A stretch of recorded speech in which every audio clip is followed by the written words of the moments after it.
Retour au calme en Turquie aujourd'hui après le coup d'État avorté. Environ 265 morts, plus de 1000 blessés et plusieurs interpellations.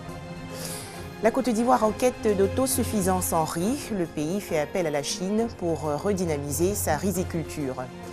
Enfin, en France, la ville de Nice essaie de vivre après l'attentat du 14 juillet dernier.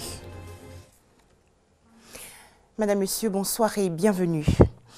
La situation entièrement sous contrôle, annoncent les autorités turques après le coup d'État avorté aujourd'hui. Une partie de l'armée a tenté de renverser le pouvoir Erdogan la nuit dernière. Le gouvernement turc a donc riposté violemment. Cette tentative de putsch a fait environ 265 morts et plus de 1000 blessés. Alexis Ouedraogo. La nuit a été longue à Istanbul et Ankara en Turquie.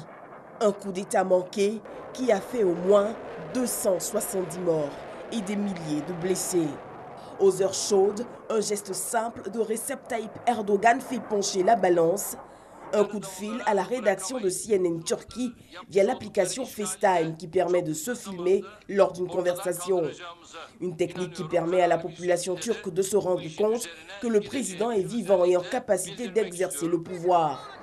Grâce à cet appel à la chaîne de télévision, Tayyip Erdogan réussit à faire descendre des milliers de ses partisans dans les rues d'Ankara et d'Istanbul, centre névralgique du putsch raté. Il leur demande de résister. Des milliers de Turcs répondent et envahissent les rues, s'opposant ainsi en rempart face aux putschistes. Ils refusent un régime militaire. Quelques heures plus tard, Erdogan atterrit en triomphateur à l'aéroport international d'Istanbul. Le président accuse les partisans de son adversaire exilé aux États-Unis, Fethullah Gülen, d'être derrière ces tentatives de putsch qualifiées de trahison. Une accusation que ce dernier dément fermement. Pour l'heure, plus de 2830 militaires ont été arrêtés. Selon le Premier ministre turc, un général ayant fomenté le putsch tué, avec lui près de 104 putschistes. La communauté internationale, faut-il le souligner, a condamné dans son entièreté ce coup d'État. Et l'heure est maintenant aux représailles en Turquie. En effet, un juge de la Cour constitutionnelle, la juridiction suprême du pays, a été arrêté et placé en détention pour des raisons qui n'ont pas été précisées. Et plus de 2000 militaires rebelles ont aussi été interpellés. Plus loin en France, après l'attentat de Nice et malgré les larmes, la vie reprend un peu ses droits. Les hommages aux 84 personnes décédées le 14 juillet dernier dans l'attaque au camion se poursuivent. Kader Ouattara et Alexis Ouedraogo. Nice se remet peu à peu du choc. Ce soir, des centaines de personnes se recueillent encore devant l'hôtel improvisé sur la célèbre promenade des Anglais, théâtre de l'attentat. Pourtant, ce samedi matin, la vie a essayé de reprendre son cours dans la ville. Les plages ont rouvert, les commerces levé les rideaux, la circulation rétablie sur la voie qui longe le bord de mer. Malgré tout, les Niçois n'ont pas le cœur à la fête. On est quand même bouleversés quand même. On est bouleversés. Donc la vie reprend, c'est vrai. Mais au fond de notre cœur, on a toutes ces pensées, tout ce qui s'est passé. De marcher où il y avait des cadavres, tout ça, c'est quand même quelque chose de dur, mais en même temps, évidemment, il faut le faire parce qu'on ne peut pas rester non plus cloîtré. C'est triste. À Nice, où le deuil se mélange à une certaine colère, plusieurs festivals ont été annulés en signe de recueillement. Solidaires, les autorités de Marseille ont renoncé à tirer le feu d'artifice du 14 juillet. Rappelons que le groupe État islamique a revendiqué aujourd'hui la tuerie de Nice qui a fait environ 84 morts et plus de 52 blessés graves. L'actualité en Côte d'Ivoire, c'est la lutte contre les grossesses précoces et la drogue en milieu scolaire. Une caravane de sensibilisation a été organisée à Sassandra et à Fresco dans la région du Boclé. C'est une initiative de la Direction régionale de l'éducation nationale de Sassandra. On fait le point avec Koné Pargassoro. L'alcool, la drogue et les grossesses en milieu scolaire, des fléaux qui minent l'école ivoirienne. C'est autour de cette thématique que la Direction régionale de l'éducation nationale de Sassandra a sensibilisé à travers un support vidéo élèves, parents d'élèves, population des villes de Sassandra et de Fresco. À cette occasion, le directeur régional de l'éducation nationale de Sassandra, Zoumana Kone, a exhorté l'ensemble des élèves de la région à tourner le dos à ces fléaux et à se consacrer à leurs études. Zoumana Kone a également sollicité l'implication des autorités administratives et des leaders communautaires dans l'instruction et l'éducation des jeunes de la région en vue de lutter contre ces différents fléaux. Quant au sous-préfet de Fresco, représentant le préfet, il a mis en garde les auteurs de grossesse. Il a également indiqué qu'ils peuvent être poursuivis et punis par la loi. Aux élèves, il les a appelés à plus de responsabilités et à éviter les mauvaises fréquentations. Message bien reçu par les élèves qui entendent privilégier leurs études. Nos parents paient nos études. Nous ne venons pas à l'école pour aller fumer de la drogue ou coucher avec les professeurs.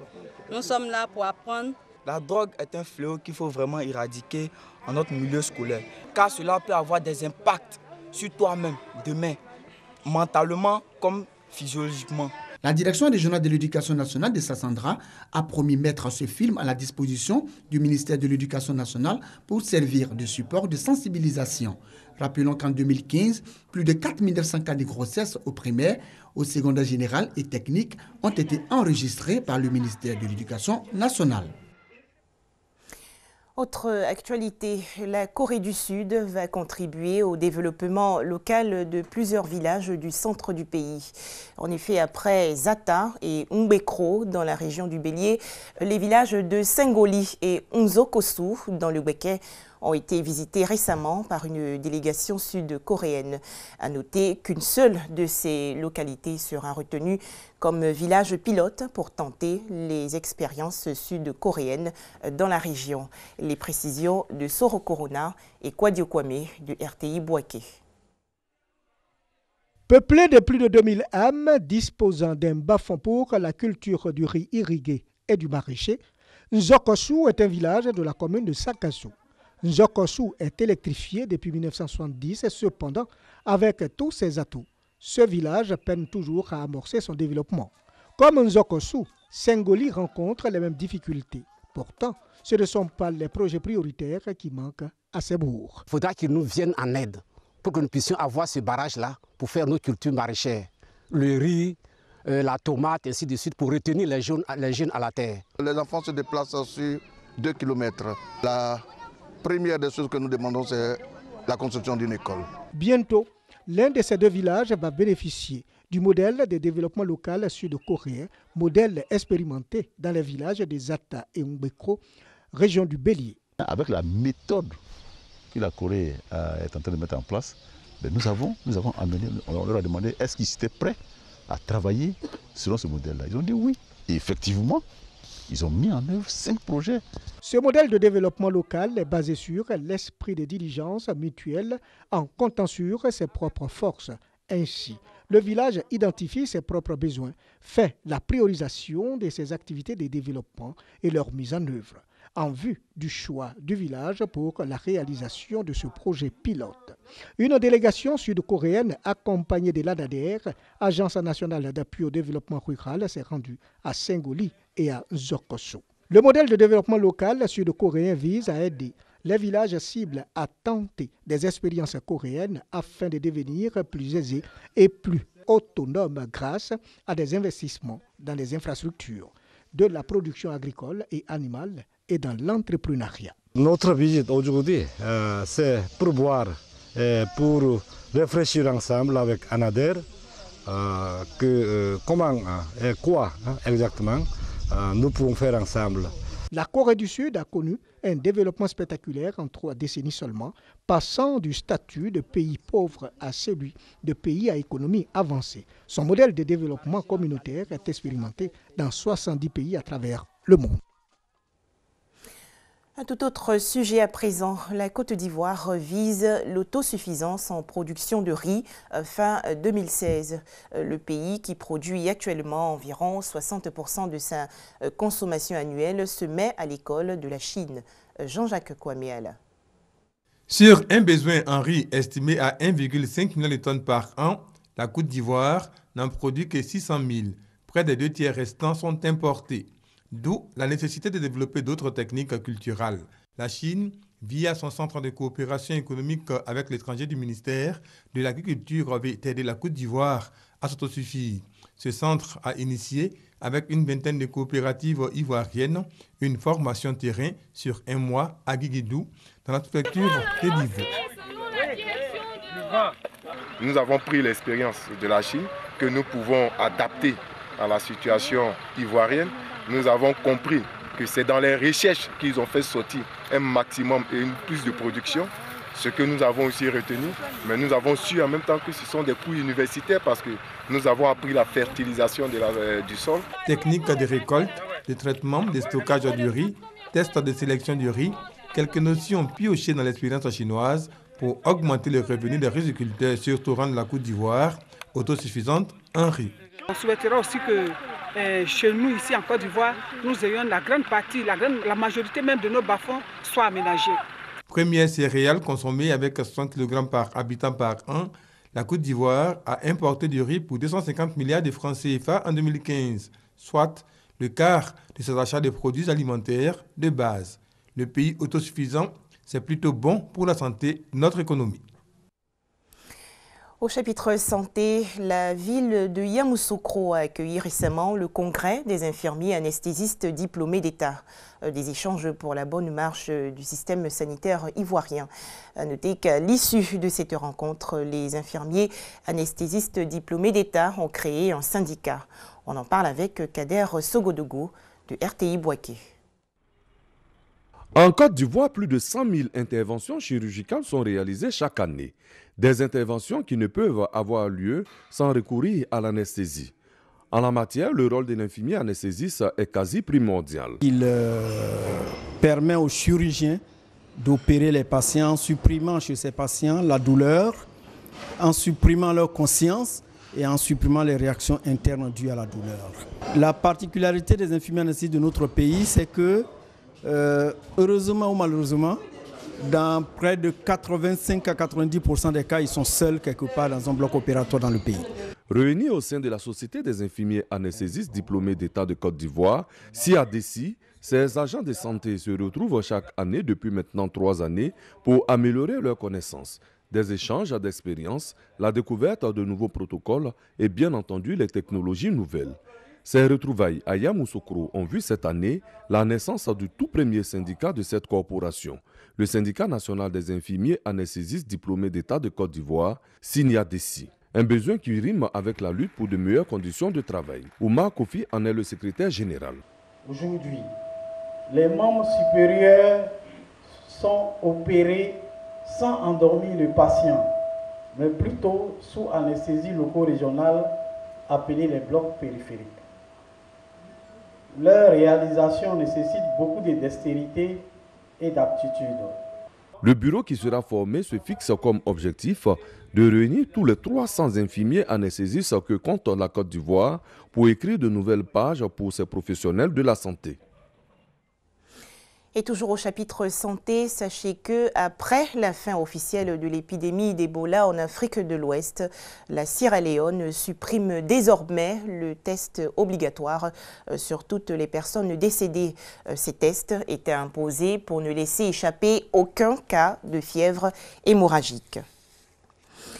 Et pour terminer cette conférence pour la coexistence pacifique entre les peuples de Côte d'Ivoire, thème retenu de la vallée du Nil au peuplement de la Côte d'Ivoire, histoire d'une migration. C'est une initiative de l'association La Ruche. On fait le point avec Franck Quadio. La diversité culturelle, c'est ce qui contribue au développement d'un pays. La Côte d'Ivoire compte plus de 60 ethnies réparties en 4 groupes et ce qui devait constituer sa force a souvent été source de division. Cette conférence vient situer entre les lignes ce qu'il faut retenir d'une telle particularité. Chaque ethnie est le résultat d'un brassage. Aucune ethnie ne s'est formée comme ça de façon monolithique. Si nous observons nos ethnies par le brassage, par les liens qui se sont créés, nous aussi aujourd'hui, nous devons imiter, je peux dire, ce que nos ancêtres ont fait. La force de la tradition, les alliances à plaisanterie découlant des anciennes guerres et traités de paix. Selon le professeur Guénou, venu du Bénin, la civilisation, telle que nous la connaissons aujourd'hui, a une origine. Il situe l'Égypte ancienne comme mère de toute civilisation et tradition. Suffit seulement de regarder, ajoute-t-il, autour de nous. Quand vous prenez tous les symboles de l'État américain aujourd'hui, un bon connaisseur, vous allez les retrouver en Égypte. L'aigle qui porte les flèches dans les doigts, ça rappelle le faucon ou l'orus. Pour l'enseignant, l'Afrique, qui est la source de tout ce savoir, renie en même temps cette richesse. La leçon à retenir, selon l'association La Ruche, à l'initiative de cette conférence intitulée « De la vallée du Nil au peuplement de la Côte d'Ivoire » est la suivante. Il faut que nous retracions ce que nous n'avons pas. Rechercher nos origines, rechercher nos us et coutumes, apprendre nos langues, connaître ce que nos parents ont fait. L'association lance donc une plateforme sur Internet pour mieux connaître les langues, ethnies et peuples de Côte d'Ivoire. Une activité qui sera suivie le long de l'année de forums de discussion. Le défi pour le retour aux sources n'étant que trop grand. Voilà, merci de nous avoir suivis et excellente fin de semaine sur RTI2.